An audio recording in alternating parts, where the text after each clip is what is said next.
예, 임예신학교 2030일 새벽 기도입니다. 기도하겠습니다.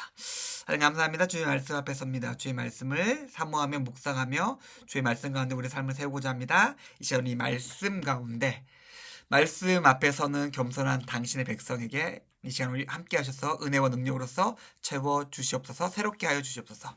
감사드립니다. 예수님의 이름으로 기도드렸습니다. 아멘. 마가복음 5장입니다. 마가복음 5장 6절에서 8절까지 말씀입니다. 마가복음 5장 6절에서 8절까지 말씀입니다. 그가 멀리서 예수를 보고 달려와 절하며 큰 소리로 부르짖어 이르되 지극히 높으신 하나님 아들 예수여 나와 당신이 무슨 상관이 있나이까. 원하건대 하나님 앞에 맹세하고 나를 괴롭히지 마옵소서 하니 이는 예수께서 이미 그에게 이르시기를 더러운 귀신아 그 사람에게서 나오라 하셨습니다. 아멘.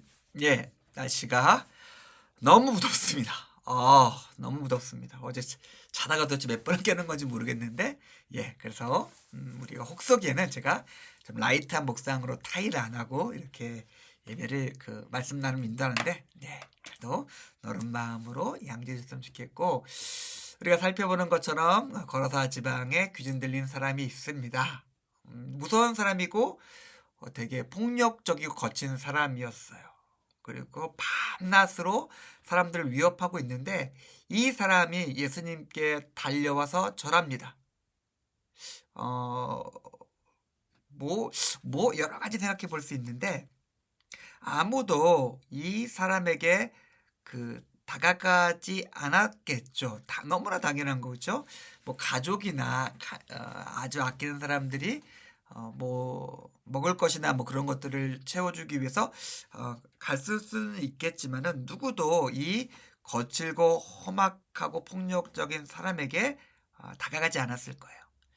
근데 예수님은 다가가십니다. 제가 직업적으로 사람을 가리면 안 되잖아요. 사람을 가리면 안 되는데 그리고 제가 군대에 있을 때 그리고 대대 군종으로 일을 했었고 그리고 선교단체나 교회에서 여러 가지 일들로 하면은 교회가 됐든 청년회가 됐든 아니면 선교단체가 됐든 대학교 크리스찬 모임이 됐든 군대가 됐든지 간에 그 안에서 보면은 말이 거칠기도 하고 성격이 모나기도 하고 그런 사람들이 있어요. 그런데 그러니까 기본적인 성격이 좀 거칠 수도 있고 표현이 좀 미숙할 수도 있긴 한데 근데 저야 그냥 그런 거를 별로 상관하는 성격은 아니잖아요. 그래서 그냥 편하게 다가가서 그냥 오케이 알았다라고 하면은 그런 사람들은 저처럼 그렇게 다가가는 사람이 없으니까 저를 굉장히 또 귀하게 여기는 거예요. 저희가 저랑 그렇게 얘기할 수 있는 시간도 오히려 요청을 하기도 하고. 근데 저도 피곤하죠. 그냥 틱틱거리고 하는 게 저라고 좋은 건 아니잖아요. 피곤하긴 한데, 가만 가서 얘기를 들어보고 하면은 그 사람도, 물론 그 안에 부족함이 있긴 하지만은 굉장히 안에 갈급함은 있는 거예요.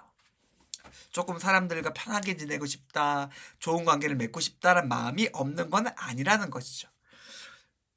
걸어서 지방에 있는 이 귀신 들린 청년이 있습니다. 사람이 있어요.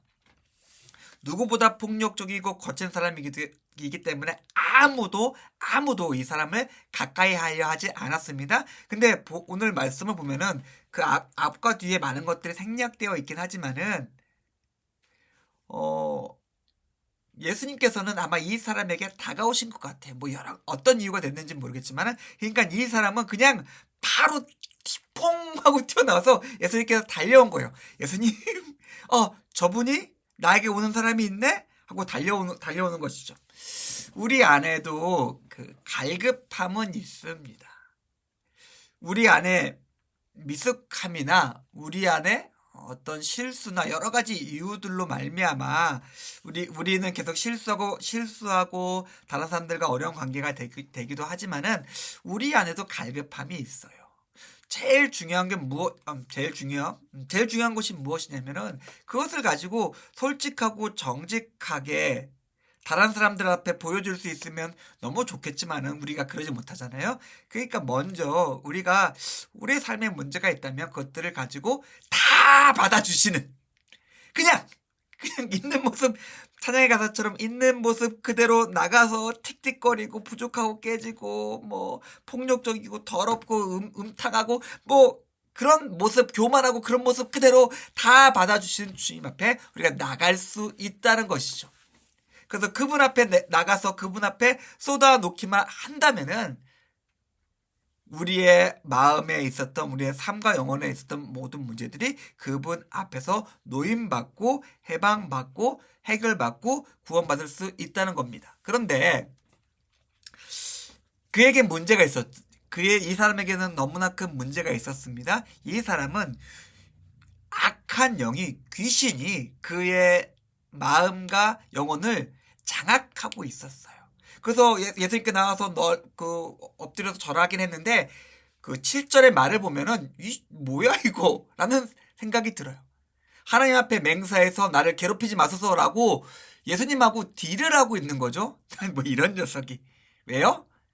악령이 그의 마음을 조작하고 있으니까 악한 생각이, 교만함이, 이기심이 그를 지배하고 있으니까 이렇게 하나님 앞에 나와서 이야기하고 있는 겁니다. 우리의 마음을, 우리의 감정을, 우리의 영혼 전체를 지배하고 있는 악한 생각이 있을 수 있고, 악한 마음이 있을 수 있고, 악한 감정이 있을 수 있고, 깨어진 관계가 있을 수 있고, 뭐 악한 영의 지배가 있을 수도 있습니다. 그것의 지배를 받게 된다면 어떻게 되냐면 우리는 우리의 삶의 문제에 대해서, 우리의 영혼의 구원에 있어 유일한 구원자이신 예수님 앞에서도 그것에 눌려서 우리가 예수님 앞에서 이런 모습으로 말할 수 있어요. 예수님 앞에 딜을 하기도 하고 예수님 앞에 때를 쓰기도 하고 뭐 여러 가지 이상한 말이 튀어나갑니다. 어떨 때요? 우리가 악하고 더러운 것에 지배를 받을 때요. 우리의 마음과 생각과 감정이 있는데, 우리의 삶이 있는데, 우리의 삶의 모습과 시간과 우리의 일과 관계와 감정을 강하게 잡고 있고 지배하는 것이 있어요. 귀신은 아니겠죠. 그런데 하나님이 보시기에 충분히 옳지 않은 것이, 더러운 것이, 잘못된 것이 우리의 생각을 꽉 잡고 있을 수가 있습니다. 그러니까 뭐 가장 비근한 예로 바리새인들의 외식이죠. 남들 앞에서 잘 보이고 싶고, 남들 위에 서고 싶고, 남들이 나를 존중하고 우러러 봤으면 하는 그런 마음들이 있는가 하면은 또 예수님께서 비유 나오신 부자와 나사로의 비유나 어리석은 부자처럼 탐욕과 욕망이 우리의 마음과 감정을 꽉 지배할 수도 있겠죠. 헤롯처럼 뭐 권력욕과 명예욕과 탐욕이 그의 영혼을 지배할 수도 있겠고, 무엇이 됐든지 간에 우리 마음과 우리의 삶과 우리의 영혼이 어떤 것에 강하게 짓눌려 있고 그것에 확 장악되어 있다면은 우리가 아무리 예수님을 갈구하면서 달려나갔음에도 불구하고 우리 입에서 나오는 말이 이런 헛소리가 될 수 있습니다. 지금 우리가 예수님 앞에서 하고 있는 예배와 기도의 내용들을 보면은 우리의 마음과 우리의 감정과 우리의 생각이 무엇에 장악되어 있는지를 알 수 있어요. 우리의 마음에 무엇이 두려워하는지, 어떤 욕망과 탐욕이 있는지를 알 수 있다는 것이죠. 자, 그런데 재밌는 것이 있습니다. 제가 예전에도 말씀드린 적이 있는데 이 귀신 들리는 사람이 뒤에서 하고 있는 이상한 말이 있긴 하지만 앞에 얘기를 들으면 지극히 높으신 하나님 아들 예수여라고 고백을 하고 있어요. 자, 하나님의 아들 예수 그리스도라는 고백은 베드로가 3년 동안 예수님과 동고동락하면서 마지막에 했던 고백입니다. 그런데 굉장히 어려운 수준으로 예수님과 함께 하면서 경험하면서 배우면서 나오는 고백이에요. 베드로는 그 고백, 그 뒤는 좀 다르지만 그 고백을 통해서 칭찬받았습니다. 그런데 이 귀신은 아니긴 했죠. 우리는 예수님에 대해서 베드로나 이 사람처럼 정확한 고백을 할 거예요. 그런데 중요한 것은 고백이라는 것은 이 사람도 그렇고 베드로도 그렇고 출발점이지 모든 것은 아닙니다. 주는 그리스도시요 살아계신 하나님의 아들입니다라고 고백하면서 와, 예수님께서 굉장히 뿌듯해하고 만족해 하는 고백을 하면서 그 다음에 그 고백과 전혀 어울리지 않고 합당하지 않는 인간적인 마음이나 생각과 감정이 들어갔을 때 예수님한테 혼나는 것이죠. 정확한 고백은 너무나 중요한 것이지만은 정확한 고백에서 우리의 삶과 우리의 신앙이 출발되어져서 그것들을 온전한 트랙 위에 올려놓고 그것들을 그대로 살아갈 수 있어야 합니다. 우리는 모두 같은 고백을 하고 있어요. 예수 그리스도께 대해서 살아계신 하나님의 아들입니다. 주는 그리스도십니다. 우리의 구주십니다. 라고 고백했다면 그 고백에 바로 합당한 다음에 우리의 마음과 생각과 결단과 삶이 있어야 합니다. 귀신이 이렇게 고백한 것은 그 다음에 이어지는 말을 보면은 주는 그리스도시요 살아계신 하나님의 아들입니다라는 베드로 고백한 다음에 갑자기 꺾여요. 뭐죠? 나를 괴롭히지 마소서. 귀신의 고백은 목적이 있었습니다. 자기가 편하게 되는 것. 간섭 없이 자기가 마음대로 이 영혼을 파탄내게 만드는 것. 이의 삶을 부서뜨리는 것들이 이 귀신의 목적이었습니다. 자, 다른 얘기도 많이 할 수 있는 것 같은데 그냥 이 귀신에게만 좀 돌아와서 앞에 얘기를 많이 했으니까 이 귀신은 간섭 없이 자기 마음대로 사는 것이 목적이었어요. 자, 그런데 하나님의 간섭이 없이 귀신에 지배받아서 악한 것에 지배받아서 탐욕과 욕망과 더러운 것들에 지배받아서 사는 삶의 모습은 어떤 모습이었습니까? 그냥 성경의 모습을 보면은 무덤 사이에 사는 모습이에요. 사람들을 위협하고 돌로 자기 몸을 자해하는 것 같은 모습입니다. 하나님의 간섭과 통제가 없이 살아간다면 정도의 차이는 있을 수 있겠죠. 우리가 바로 공동묘지 뛰어 올라가서 무덤에서 막 그냥 옷 벗고 막 날뛰지는 않을 거 아니에요.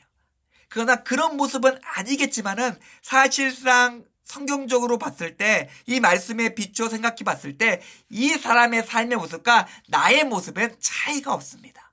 하나님의 간섭 없이 그냥 내 마음과 내 감정과 내 안에 악한 것들이 시키는 대로 살아간다면 우리의 모습은 이런 모습이 될 수 있다는 것이죠. 예수님께서는 단호하게 말씀하십니다. 그 사람에게서 나오라.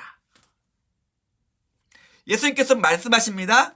그 생각 가운데서 나와라. 그 썩은 감정에서 나와라. 그 악한 영의 속삭임과 유혹 속에서 나와라. 그리고 다시 내 앞에서 온전한 삶을 다시 시작하자, 살아가자, 그렇게 말씀하고 계십니다. 자, 오늘 우리 마음을 한번 같이 생각해 봅시다. 우리의 마음도 동일합니다. 예수 그리스도께서 우리에게 오십니다. 우린 너무나 좋아서 달려가죠. 야, 저분만 믿으면 우리가 구원받을 수 있대, 지옥 안 가는데 이 상황에서 벗어날 수 있대 라면서 한 걸음에 퐁 하고 튀어서 예수님 앞에 나와서 바로 엎드리지만 그 예수님 앞에서 나오는 우리의 고백들은 우리의 마음과 감정과 영혼을 지배하고 있었던 악하고 더러운 것일 수 있습니다. 그래서 예수님께서 말씀하십니다. 나오라. 우리가 우리를 강하게 짓눌렀던 악하고 탐욕적이고 교만하며 정욕에 휩싸인 그런 것들이 있었다면은 우리가 거기서 나오기 원합니다. 그리고 예수 그리스도 앞에 서서 그분이 우리에게 말씀하시고 그분께서 나와 함께 가자라는 그 음성을 듣고 우리가 함께 동행할 수 있었으면 좋겠습니다.